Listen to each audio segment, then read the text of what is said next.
I know that some of the hardest times in my life, whether taking care of my grandmother when she was in her 90s and needed more help and still trying to be an effective member of Congress. We have a lot of people in the quote sandwich generation with young children and aging parents, and also trying to rise in that moment in their careers. How can anyone juggle all of that?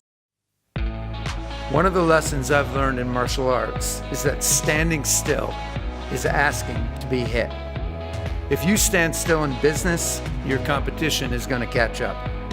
I start each morning practicing martial arts because it brings me balance and focus. And I want to know how others stay motivated as well. So join me for conversations on business, innovation, and entrepreneurship. I'm Dan Schulman. Welcome to Never Stand Still. On today's episode of Never Stand Still, I'm joined by Senator Tammy Baldwin of Wisconsin. A lifetime public servant, Senator Baldwin was first elected to political office at the young age of 24. Working her way through the ranks, in 2013, she became the first woman ever elected to the U.S. Senate as a representative for Wisconsin, and the first openly LGBTQ senator in American history. Through her years of service, she has been instrumental in highlighting economic issues for Wisconsin and champion worker empowerment and entrepreneurship. Senator, it's a pleasure to have you here. It's Welcome. A delight. Thank you so much. Yeah. I was talking earlier, Senator, you have such an inspiring story. And this is going to be a real treat for our viewers and our listeners to be able to learn from all you've done in your career and the way that you've gotten there, because your life story is starting from a very early age, and the issues you faced with your mom, being raised by your grandparents, coming down with an illness that put you in the hospital for 3 months, and then your grandparents not being able to, declare you for medical assistance because you weren't a direct dependent. I mean, these things have been, and then you're a caretaker of your grandmother as well. Yeah. And then you went into public office at the early age of 24. Can you talk to me about kind of how that childhood of yours and the things you overcame sort of maybe guided you into this public servant career that you have right now? Absolutely. So I have vivid memories of my childhood illness. It was obviously a traumatic incident for a child. I had something similar to spinal meningitis. Yeah. That wasn't the exact diagnosis, but the symptoms and severity were pretty similar. And, my grandparents didn't burden me with any discussion of the financial situation. When I was ill, they were just there by my side, rooting me on. Yeah. But I later learned that the family health insurance policy that my grandfather had through his work, didn't cover grandchildren. It covered legal dependents, Right. You can imagine. And I'm not quite sure how it was resolved, if any of the bill was forgiven, if the insurance pitched in for some, but I do know that my grandparents sacrificed a lot and paid. And then they said, let's fix this. Let's get her insurance. I was then, despite the fact that I was fully recovered, I was labeled as a child with a pre-existing health condition. And they really struggled to find insurance at any price. And fortunately, I was healthy throughout my later youth, and I finally got insurance in college when there was a group plan that was available. But I looked back on that and felt that no grandparents or foster parents or parents should ever have to have that worry. Yeah, of course. And it's sort of, do we delay care? Maybe the child will get better, but you worry about that, or do we potentially face bankruptcy Right, of course. from paying out of pocket and impact the whole family, maybe the siblings and other. So it's just an untenable position. And I certainly, it's a huge part of what I was called to public service. I also feel that there were other experiences, chief among them, middle school student council, where where I began to learn I was in that. middle school student council too. Yeah, and people saw leadership potential Yeah. and mentored me, and I realized that by being involved, you could have an impact. You could make things better, and so connecting those dots, I ran for the county board at a time when counties in Wisconsin were involved in the healthcare issue, predominantly for the very poor, the Yeah. indigent, and I got to work immediately on those issues. It must have been so satisfying to be able to finally try and make a difference on that. And you've been now in politics for a while, and you've seen a tremendous amount. Yes.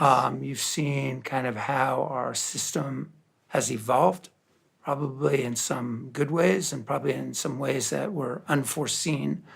My favorite quote about democracy is that democracy needs to be more than two wolves and a sheep voting on what to have for dinner, right? So to me, that's like, it just says that democracy, you need to rise above your own self-interest for it to flourish. And I'm wondering, as you've seen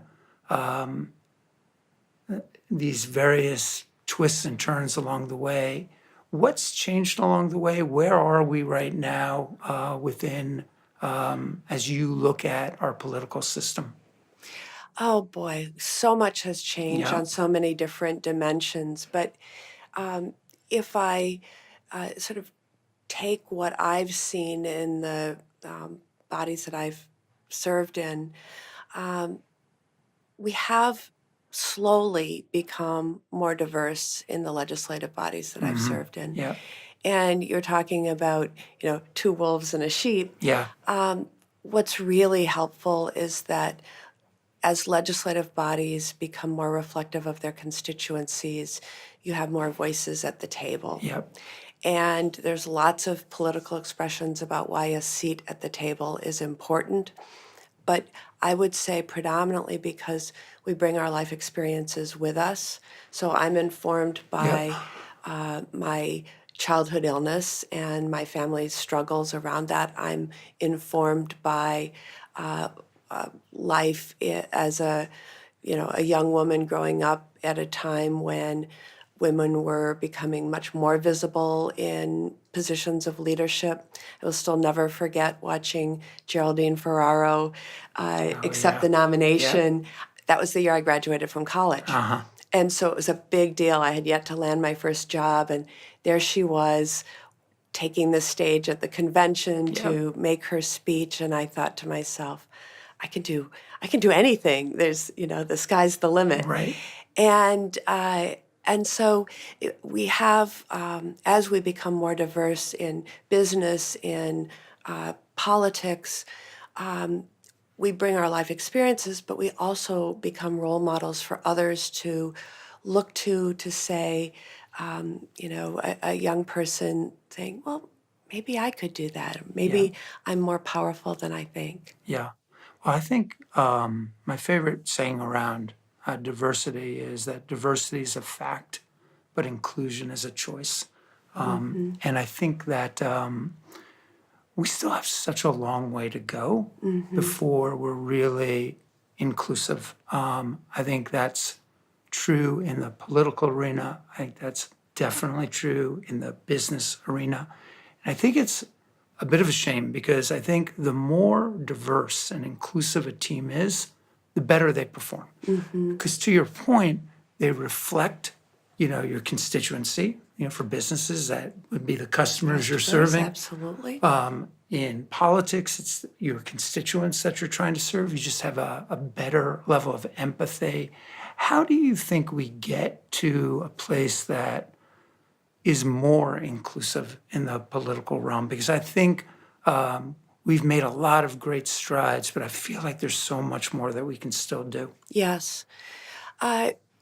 So to mark that progress. When I was first elected to the county board Yeah.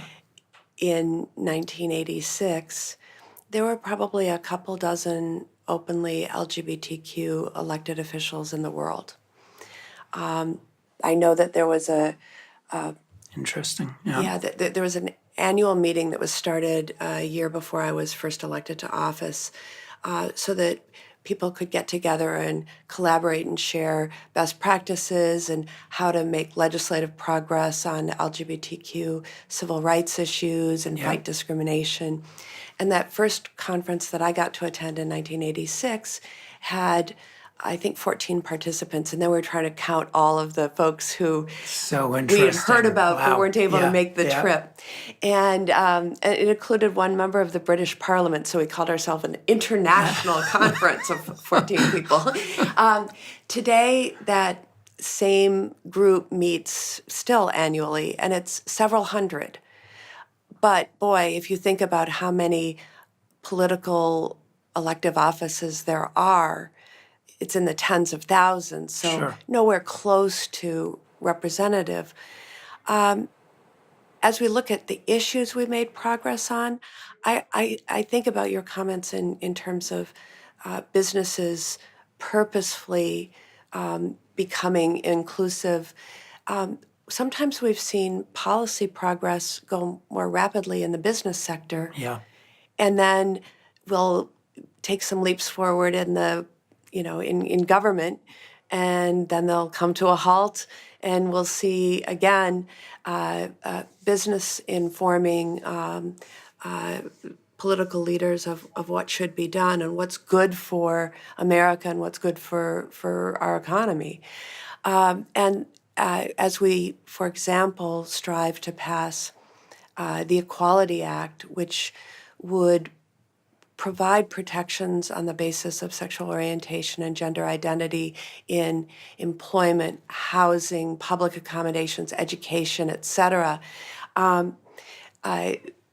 Often we point to institutions, educational institutions, and businesses who have been leaders and been able to show America that this is good for business, Yeah. just like passing the Equality Act would be good for America. Yeah. I think that's a great point. It's interesting.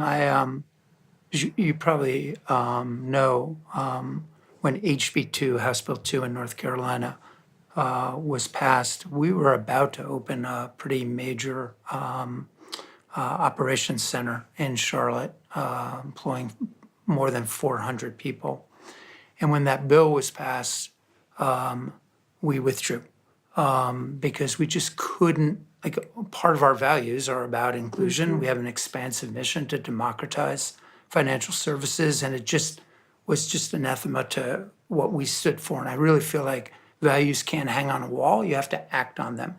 Right. What was really interesting, we pulled out. There was a lot of backlash as a result of that. I got several death threats that happened, and it really exposed me to just some of the divisive nature of our country. But what was interesting, and to the point you were just making, is I met Eric Holder several months later, and he basically said to me when we met is like, your actions spurred us as the Attorney General to really look into this. And to your point, like, business and private and public sectors coming together on these very important issues, I think, are critical, and we can reinforce each other on those. You're absolutely right. And I've seen that happen so frequently.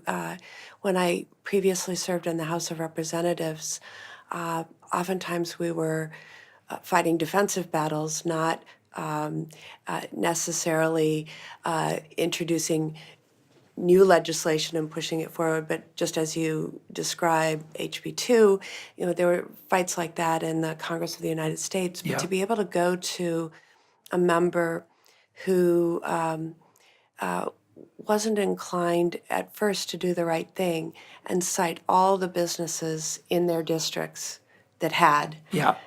it was really helpful. Yeah, it's interesting. It's a little lonely when you're the first, as you know, but for for me, what was really gratifying was to see, first Bruce Springsteen cancel his performance, and then the NBA, the NCAA, other banks started following. And, to your point, I guess once you start something going, others start to come in, and it can be powerful. And you've been a first in so many ways. How has your being a role model sort of impacted how you lead, how you legislate, how you carry yourself? Because I know so many people look up to you. It's very interesting because one of the things I want to tell other leaders is you may not get the opportunity, as I have on occasion, to actually hear from the person you inspired, Yeah. who writes you a letter, tells their story. But our leadership has ripple effects, and I want others to know that folks are watching, and that's an important aspect of their public life. It's not something you're always conscious of. You're doing your job. You're advocating for your constituents in politics. Yeah. And then for me, I'm occasionally reminded by getting one of those letters that just takes your breath away. I remember one of the first ones I got when I was in the House of Representatives of a young, is a high schooler in a rural community in Illinois, south of the Wisconsin border. And he had always been interested in public service. He wanted to be the student representative on the school board, and he was coming out at the same time. And to his, some members of his family were very unsupportive, hostile even. And he thought all of his dreams were perhaps coming to an end. And he was depressed, and also expressed to me in his letter that that suicide had crossed his mind. And you hear something like that. But anyways, this is the early internet age, back then. And he came across me when he was Googling something, and oh my goodness, there's an openly LGBT congresswoman, and she's from Wisconsin. She's not from where My life isn't necessarily over. Right. Yeah. And he wrote me. We ultimately spoke on the phone, and I realized that it mattered, and I do think about that responsibility, and but I would say to others, you may not get a letter that's as inspiring as this young man's story, but people are watching, and people do. They listen when people stand up for what's right. Yeah. Yeah, I just gave the commencement speech at Rutgers University, and I said in that, never underestimate your power to make a difference. Exactly. Yeah, because I think every one of us can make a difference, even if it's in a small way. Yeah. It actually really matters. I know you often are a champion for small business as well. It's near and dear to my heart as the CEO of PayPal as well. When you talk to small businesses in Wisconsin, what are the things that are on their minds? What do you talk to them about? How can you help them? Well, one thing I would say, just taking the broad look, is we've had challenges in Wisconsin in terms of entrepreneurship and creation of small businesses. There's the Kauffman Foundation does its review, and we've come in pretty close to the bottom. And so that's concerned me a lot, because I know that small businesses do most of the hiring, create most of the new jobs. Absolutely, yes. We see the big numbers when there's an announcement of someone coming in, but certainly part of that is the issue of investment and access to capital. I have endeavored to be a champion for small businesses, both with regard to access to that early capital to get things off the ground, but also uh, in terms of how our tax code deals with startups. Yep.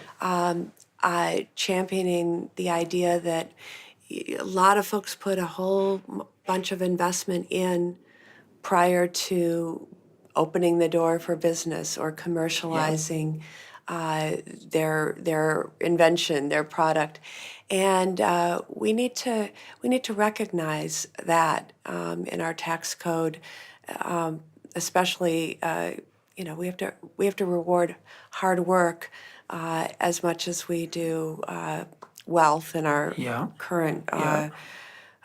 newly written tax code. Yeah. Yeah. Well, Wisconsin is so fortunate to have you advocating for them. And I think about how many of our now really big businesses started out as small businesses. Yeah. Mr. Harley and Mr. Davidson. Right. Right. Right. Exactly. I mean, Yeah. here's the thing: like every business starts out as sort of an idea and one or two people, and they're taking risk, and it's scary, and then some make it, some don't. But you're being an advocate for kind of the issues that make it so hard to start those businesses. But as you said, they are sort of the lifeblood of our communities, of our neighborhoods. Yes, indeed. Yeah. So if you were giving advice and counsel, because people ask me this question all the time, to young aspiring leaders who, and it could be a leader of really anything that they may want to do, given all of your life lessons, like what counsel and advice would you give somebody who's thinking about how do I take that next step forward?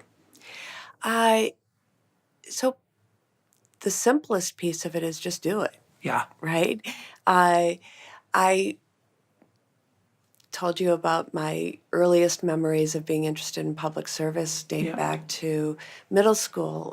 In college, I studied government, and then I was back in Madison, and I think I joined,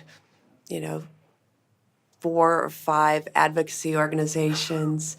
There were some municipal elections going on. The year after I graduated, I volunteered. I was like, let's dig in, let's see what's happening. I used to actually attend and monitor the county board meetings. Perhaps Wow. because I couldn't afford cable TV yet for this, where I could have watched it. But I remember one of the county board supervisors coming up to me saying, "Are you a journalist? Because you're like always here in the Yeah. audience." And no, I'm following a couple of issues that I feel really passionate about. And I had that moment, which aspiring leaders might relate to, where I said, I think I'm as smart as anyone in that room. I could do this. And so just rolling up your sleeves and getting involved. I do think being very involved in the community is really important in Yeah. pursuit of political office. You need to have your fingers on the pulse of what's going on. Yeah. And listening is a really key trait. Yeah. I love this quote about listening, that we're born with 2 ears and 1 mouth, and we should use them proportionately. Yes. To me, that's how you learn the most by far and away. So my last question for you, Senator, you may wonder why this program is called Never Stand Still. So I do martial arts, and I spar almost every morning. And my instructor always teaches me a hard lesson, which is never stand still, because if you stand still, he's going to hit me. And he does. And so I learn it every morning the hard way. But I think it's a great lesson. I try to apply it in business as well. Are there places in your life or your career where you've been hit, and we all get hit, we all fall down, it's always painful, and yet somehow we need to get up all the time? Can you give some advice and counsel, maybe drawing from your own experiences, on how somebody can move forward even when faced with challenges and adversity? Absolutely. I think about, I want to sort of use your metaphor and Yeah. your experience because I have a sort of contrasting view. Something that helps me continue to move forward is occasionally to be still and present. So Yep. we're talking about great. moving in both a physical sense and having direction and having goals. But I know too many people who live their lives in their heads, worrying, thinking about something, and not having the conversation, not being truly able to listen. I know that some of the hardest times in my life, whether taking care of my grandmother when she was in her 90s and Yeah. needed more help and Yeah. still trying to be an effective member of Congress. We have a lot of people in the quote sandwich generation with young children and aging Yeah. parents, and also trying to rise in that moment in their careers. How can hard. anyone juggle all of Yeah, that? it's really hard. Or the struggles that my mother had throughout my life with mental illness and issues of addiction, that a family member is, all loved ones are drawn in and a Yeah. part of that. Even though we have limited powers to fix, we have unlimited powers to worry. Yeah. That's a great And point. so Yeah. I guess what I'm saying is that whether it's a quiet hike or whatever you find to just center yourself and say, we're going to make it through, Yep. and keep that eye on the goals, what you're trying to achieve, who you're trying to involve and organize in that, and don't get too distracted, uh, whether it's the personal distractions or the big distractions. We're in a time like that right now, Yeah. where it's so easy to get off a central focus of how do I do good?